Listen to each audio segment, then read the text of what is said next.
Sign the papers, or I break your nose, he warned. There's a kind of silence I never forget, the kind you feel right before everything falls apart. It hit me the second he stepped into my living room, all stiff leather and fake confidence like he owned the place. Behind him, my ex-wife stood there, arms crossed, trying not to look scared. But I could see it in her eyes. She knew what I was capable of, even if she'd forgotten why I never showed it before. He threw the divorce papers on the table like he was winning something and spat out names that weren't his to say. Told me to walk away from everything, the house, the money, the kids. But I'd already lost more than he could ever take. And when he threatened my kids, that's when I knew. I hadn't forgotten how to fight. He slid the papers across the table like he owned everything in the room. His smirk didn't quite reach his eyes, but he tried to make it look like it did. I stared, barely breathing, wondering if I should just grab the pen and sign to end whatever game he was playing. You know what this is, right? He said, his voice too calm, like we were talking about the weather. Sign these, and it's over. The room was small, nothing but a cheap folding table and 2 chairs beaten up from who knows how many fights or arguments. His tattoos curled up his neck, raw and black against the pale skin, but it couldn't mask the way his fingers trembled just a little when he tapped the pen against the wood. He thought if he looked tougher, if he acted louder, I'd break before he did. I wanted to say no. I wanted to tell him to take the papers and shove them. But part of me hung there, frozen, because I knew what refusing would mean. The silence stretched between us, thick and heavy, like waiting for a storm to hit. So what? He asked, tilting his head, mocking me for not moving faster. You don't want out? His laugh was soft, but sharp. It didn't sound like amusement, more like a warning. I'm not signing until I know what I'm signing, I said, trying to keep my voice steady, slipping through the cracks of my tight throat. He leaned forward, eyes cold as ice, and suddenly the room felt smaller, like the walls were closing in. You think you're smart, till you realize this is the best deal you're going to get. At that moment, I caught the flicker of something, fear, doubt, in his eyes. It didn't make him any less dangerous, but it was there, hiding behind the act. The tattoos were like armor, but the armor cracked. Look, he said, softer this time. Like trying to sell me a lie he almost believed himself. You don't want to drag this out. It's messy. It'll get dirty. I wanted to ask him what exactly dirty meant because I'd already seen some of it, but I swallowed the words. The quiet threat hung between us better than any scream would. I felt my hands tighten into fists.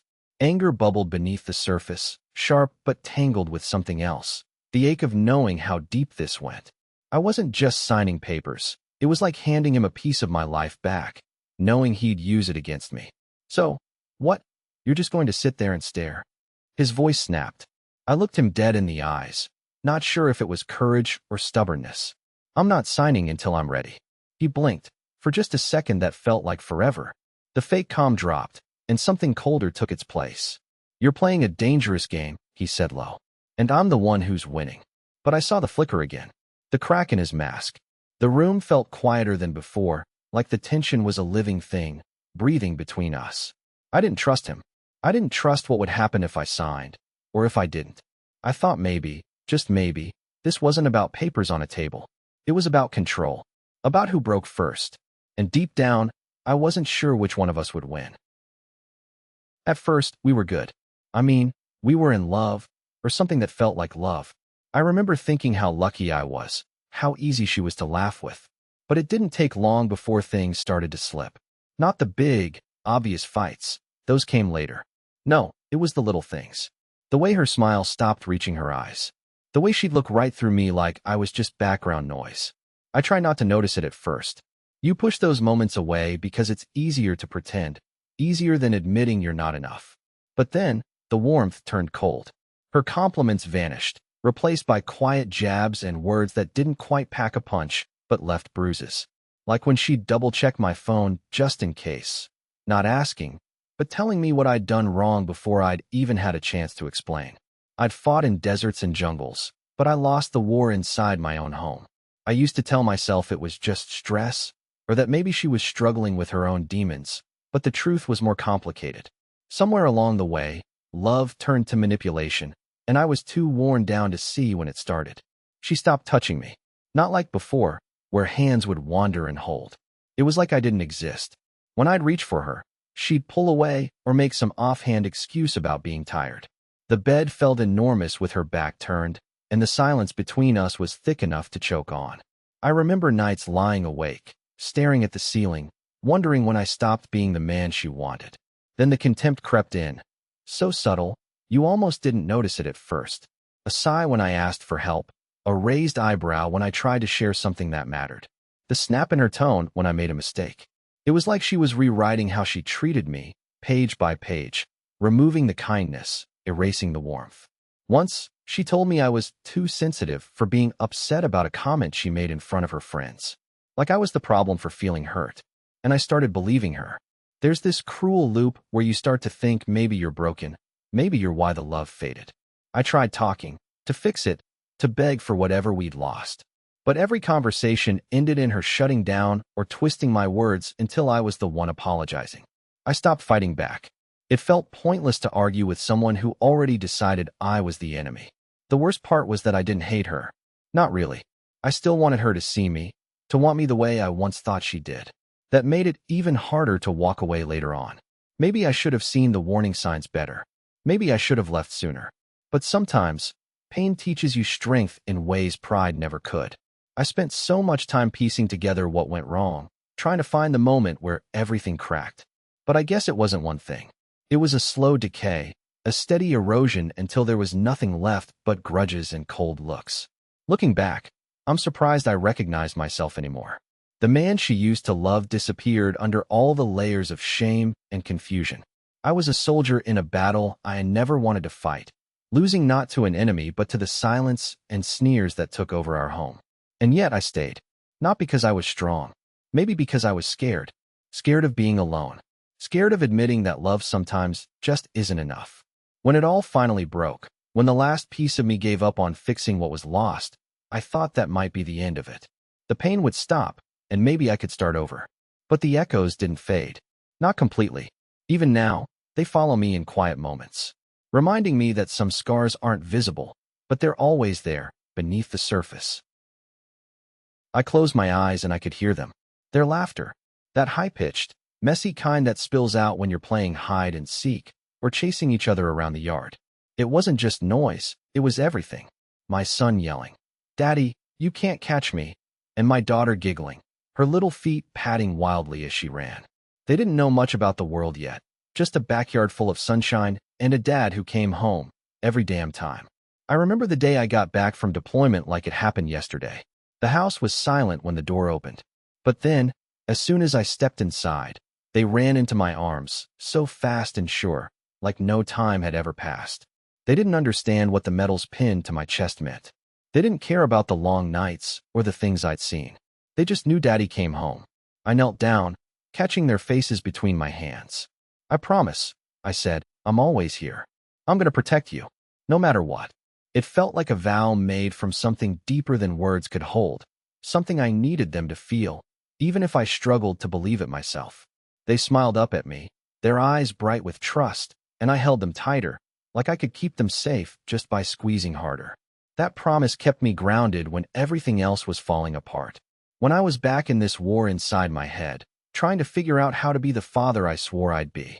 Because out there in the world, it was chaotic, full of shadows and loud noise and pain I didn't want to let in. But in there, on the other side of that door, were my kids. My reason to keep breathing. Sometimes, I catch myself watching them when they don't know I'm looking. My daughter, trying to balance on the curb with her arms out wide, her face scrunched up with determination. My son, sprawled on the floor assembling those stupid plastic blocks, not even caring if they fall apart as long as he's building something. They're so damn innocent, they don't see the weight they carry. Maybe they never will. I see their future, all crooked and hard to read. And I know that no matter how heavy it gets, I'll always try to shield them from the worst of it, even if that means fighting my own battles in silence. Because if I don't, who will? That day, when I came home, I meant every word when I said I'd protect them. It wasn't just about staying alive for myself. It was about making sure they never had to live with my regrets, never had to understand the parts of me that broke. But sometimes, late at night when the house is quiet, I wonder if promises are enough. I wonder if I'm really strong enough to keep that promise, or if it's just something I say to make myself feel less scared. They need me to be steady, but inside, I'm shaky. I'm haunted by all the things I can't fix, things I wish I could take back before they landed here, inside our home. And the truth is, sometimes it feels like the only way I'll protect them is by holding myself together with everything I've got left. I stood up from that spot by the window and looked at their bedrooms down the hall. I swear, in that moment, I felt like I would tear the world apart before I let anything hurt them. That promise, the one I made that day, I had to keep it, no matter what. But even as I pushed that thought deep down, something gnawed at me. I thought I was ready for anything. But was I? Because there's one thing I haven't told them yet, and I'm not sure I ever will. He didn't say anything at first, just stood there, close enough that I could feel his breath, sharp like mint, but weirdly fake, like he was trying way too hard. Then he smirked and said, "Once the old man signs, I'm moving in." My chest tightened. I could smell his cologne, something cheap, but mixed in it was this weird edge, fear, I think. Not the bravado he wanted me to believe. It was like he was wearing it to cover up the worry underneath. "I'm serious," he said, voice low, almost a hiss. "This place is mine soon. And you? You're just in the way." He leaned in a bit more, inches from my face. I saw his eyes dart just before he said it, like he was afraid I'd see right through him. Think about it. Why else would I be here, huh? I didn't answer. I just stood there, trying not to show the storm building inside me. Part of me wanted to explode right there, yell at him for how he'd tricked me, for every lie. But my voice stuck in my throat. I think I was more scared of what he'd do if I lost it. The silence hung between us, thick and heavy. I noticed how his fingers tapped rhythmically on the counter, fake calm, but twitchy, like a cornered animal pretending to be king of the jungle. "Look," he said, stepping back, but still close enough for it to feel like a punch. "You can't stop this. The old man's signing, and when that happens, this is mine. You can pack your stuff, or you can watch me take over." He sounded so sure, so damn confident. And there was this twisted satisfaction in his voice, like he already imagined me broken, kicked out. I wanted to tell him he was wrong, that I could fight it. But the words felt hollow. Maybe I had been living a lie, believing I could stop him.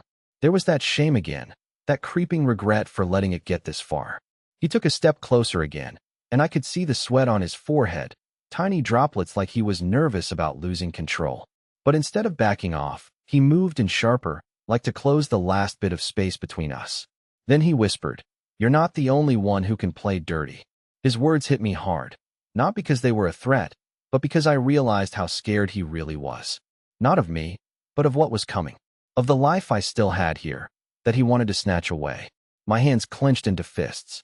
Anger flared up inside me, not just at him, but at myself.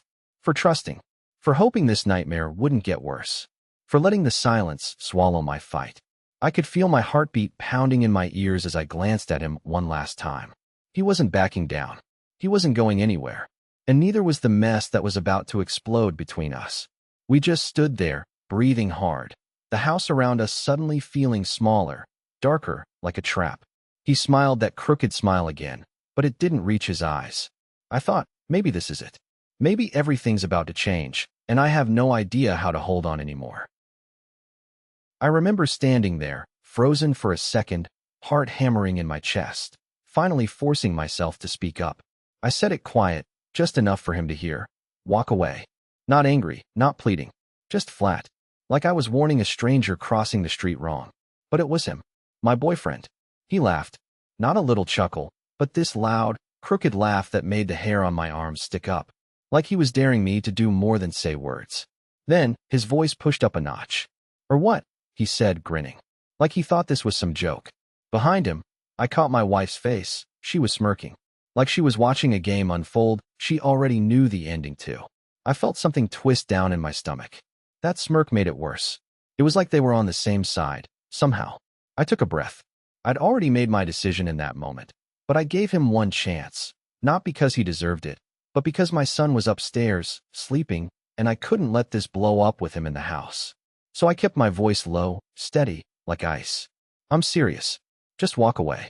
He leaned in a little, eyes sharp, mocking. "You think I'm scared of you?" He was right to mock me. I wasn't some tough guy. That's what made it worse. I wanted to back down. Almost did. But then I saw his smirk widen, like he thought he already won. Like everything was a game to him, and I was the loser he'd toy with until I broke. My hands clenched into fists, but I kept my voice calm. One chance. Nothing more. No threats, no shouting. Just that. He stared at me like I was a joke, then gave this deafening laugh and took a step closer. I swear my throat closed up. For a second, I thought he might just shove me, maybe worse. I thought about what would happen if I lost my cool. What if I made a scene and my kid heard? But then, just as the tension cracked open, I felt something strange. This cold fire settle inside me. This terrible clarity. Like all the things I'd let slide before, all the excuses I made, they finally piled up and crushed me. I wasn't going to let him break me right here. Not with my son upstairs. I squeezed my jaw and said it louder this time. Walk. Away. He froze for a second, like maybe he actually didn't expect me to push back. Then his face twisted, angry, surprised, confused. But he didn't move. He just laughed again and turned away, mouth still curled in that awful, smug grin. My wife watched him go, still smirking, and I realized in that moment that whatever game they were playing, I was on the outside of it watching my world fall apart. I wanted to believe it was over. I thought maybe he'd finally gotten the message. But the silence left behind wasn't relief. It was something darker, heavier, like the calm right before a storm that knows it's going to break everything. When it clicked in my head, I didn't feel angry. It wasn't some burning fury that made me move. It was that cold, mechanical part of me that had always been there, just waiting. The soldier instinct. The part one thought I'd left behind a long time ago. But, right then, it came back like a switch flipped. Nothing personal. Just the situation and the way my body knew what to do. He's moving toward me. The way you do when you think you're cornered but ready to fight. His eyes are sharp, scanning. I can see the exact moment he realizes I'm serious. The way his muscles tense up, the flicker of hesitation before his hand goes down. Reaching for his weapon. That's when everything slows down in my mind, but my body speeds up. I'm not thinking of him as a boyfriend, not someone I loved or trusted. I'm scanning every angle, every possible move. What's his dominant hand? How fast can he get the gun out? Which way will he swing if he tries to push me back? It's like running through a mental checklist, rapid and clean, the way drills burned into me during all those years of training. It's the part of survival that's almost detached, like I'm watching the scene play out on some crappy security camera. I don't waste time or energy on second-guessing. The logic is sharp and simple. First to move, first to control the space. The slightest delay could mean getting shot. Or worse, he hits the pocket on his belt, pulling out the gun. I see the shine of it before he even fully draws, and I don't hesitate. My hand snaps out before my brain's even caught up, wrapping around his wrist. I'm moving to control the weapon, and my other hand comes up fast across his forearm. The impact is precise, not wild, but enough to jar him. He grunts, surprised. There's no room for noise or yelling. Only the harsh, quick reality of bodies clashing. My breath is steady, even, like I'm watching myself from just outside my skin. No panic, no rage. Just cold focus. I twist his wrist, feeling the gun give way in his grip. My fingers press hard until the steel slips free, a little clatter on the ground. He's off balance, pissed, and scared, and I don't give him a chance to react. The grip I have is firm but calculated. Every joint and tendon is doing exactly what it's trained to do. No brutality, just efficiency. He stumbles backward, blinking, as if trying to read me. Maybe hoping I'll lose control. I don't. Stay down, I say. My voice might sound flat, like a warning, but not a threat. I can see the panic in his eyes now. The same kind I felt when something went off in the back of my head and told me I was in real danger. That tight knot of fear that makes people freeze or lash out blindly. But I stay cold, detached. Because if I don't, this thing will spiral. It'll become chaos. And chaos isn't something I'm equipped to handle anymore. He doesn't say anything, just backs away slowly, hands raised like he's surrendering. But in my chest, something's already started to twist. Relief? Yeah, there's a bit of that. But beneath it, there's this gnawing, awful weight inside me that isn't going away just because I won. Because the second I felt myself take over, I realized how far I'd fallen from who I thought I was, or who I wanted to be. I was a soldier, sure. But right now, I was just a guy standing over the broken pieces of what our relationship was supposed to be. And the thing is, I wasn't even sure at that moment if I hated him or pitied him more. And as he backed off, hands shaking, I thought maybe this was the end of it. But then I heard the sound. Just barely at first.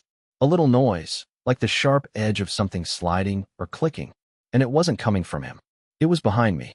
I didn't dare turn around, because I knew it wasn't really over. The moment the door slammed shut behind her, I froze. The silence was sudden, a sharp cut through the noise we'd made just moments ago. Then came the scream. Not angry, not bitter, terrified. A raw, ragged sound that raked through the room and settled like ice. I didn't move, didn't yell back or try to comfort her. I just stood there, the weight of it pressing down, steady and cold. She panicked, pacing, breathing hard. She repeated my name like it was a lifeline, but I wasn't there for saving. Not that night. When her voice cracked and broke into sobs, I pulled out my phone, the screen lighting up my face in the dark kitchen. My hands weren't shaking, not even a little. I tapped a name. It wasn't the cops. It never was.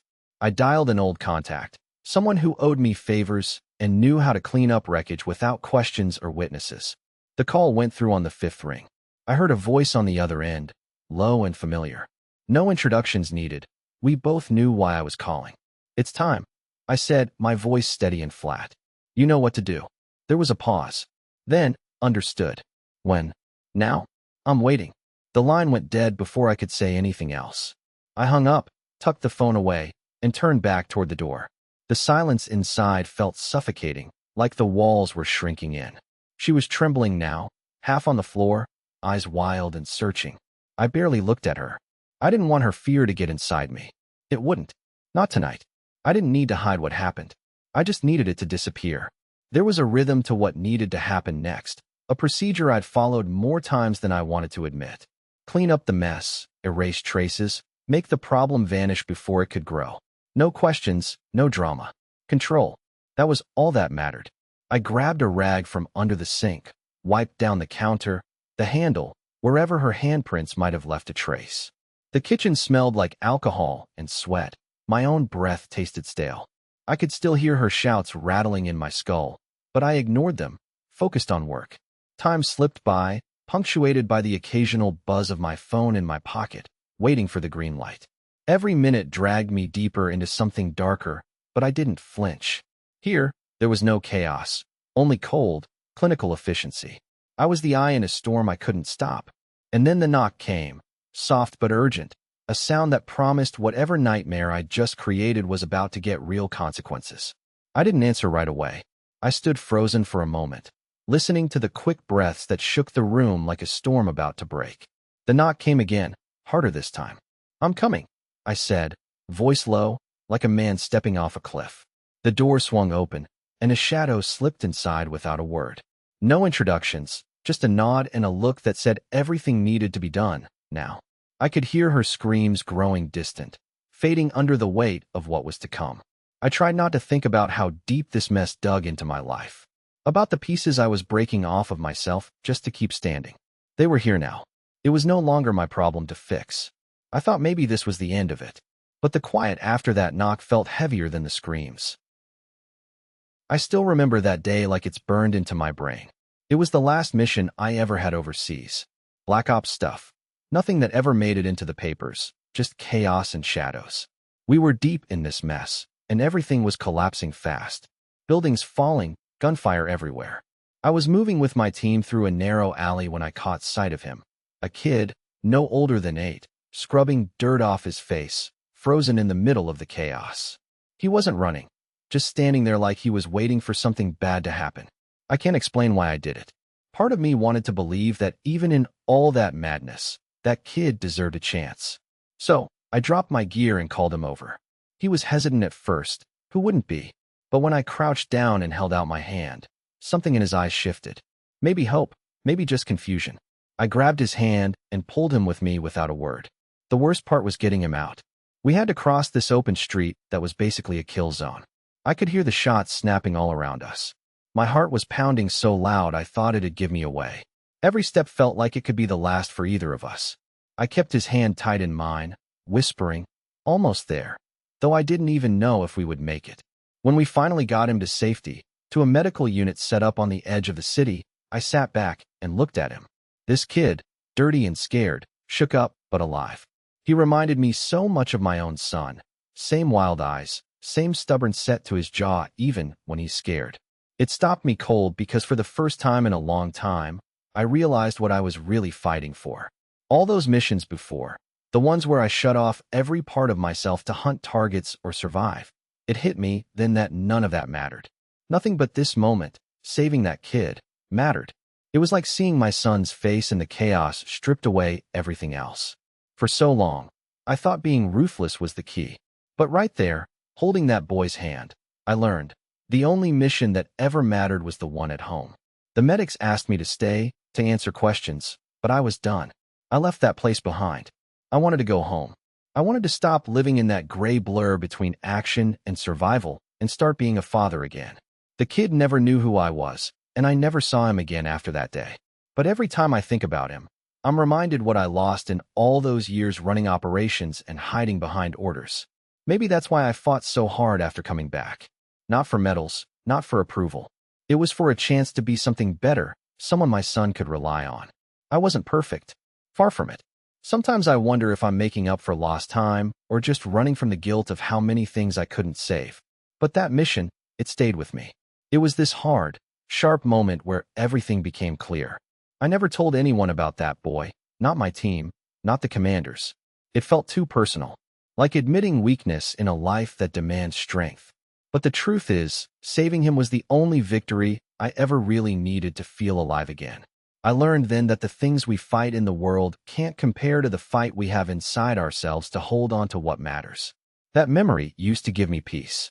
Now it haunts me a little, because I've started seeing more clearly every fault I've carried home, every moment I wasn't there when I should have been. And yet, I keep going back to it in my head, clenching his small hand tightly while the world was falling apart. It's a reminder that somewhere in all this mess, there's something worth fighting for. But sometimes, when I'm quiet, I wonder if I ever really left that place behind. Because the silence at home doesn't feel any safer than the gunfire overseas. I thought saving that boy was the end of it. But the truth feels different, like there are more battles waiting for me where I least expect them. That morning, my phone started buzzing before I even opened my eyes. It was her, the wife. I saw her name flash on the screen, and, for a second, I hesitated. Then I answered. "Please, you have to come back," she said right away. Her voice was shaking, desperate, but also somehow cold underneath, like she was trying not to lose control. "He's gone. My boyfriend. He's just disappeared."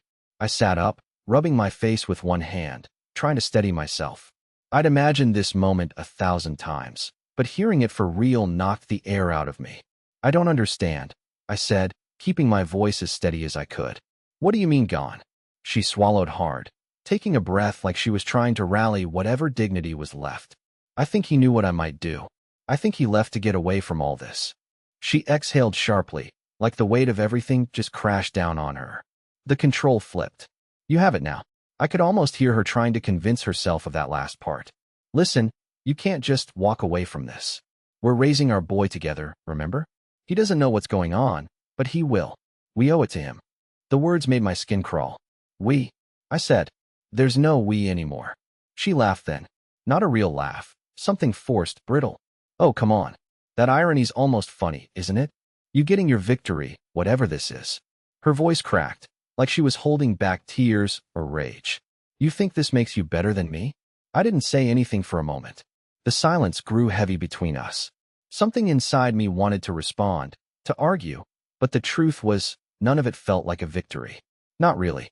I just felt cold, like the last door had closed and there was no turning back. "Look," she went on, voice quieter now, more broken. "You're making this worse. You think you're protecting him? You're destroying what's left of our family." There was a pleading there, raw and frustrated. "Please, come back. We can fix this. For him." For a second, I almost answered. I almost said yes. But I caught myself. Maybe part of me still wanted to believe she could change, that this nightmare could end somehow. "I'm done," I said instead. "I'm not fixing anything. If anything's left to fix, it's on you." She cried then. I could hear it clearly, soft and ragged over the line. "You don't mean that. You're just scared." Maybe I was. Maybe I was scared out of my mind. But I wasn't going back to the life that nearly broke me. Not for her. Not for that.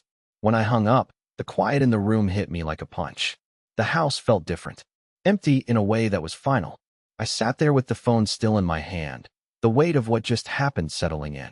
She'd begged me to stay, begged me to keep pretending that none of this had torn us apart completely. But I couldn't go back to the way things were. Not with the cracks all over, not with the lies resting between us like poison. Click. My phone shut off, and the silence swallowed me whole. I thought it was the end, but I wasn't prepared for what came next.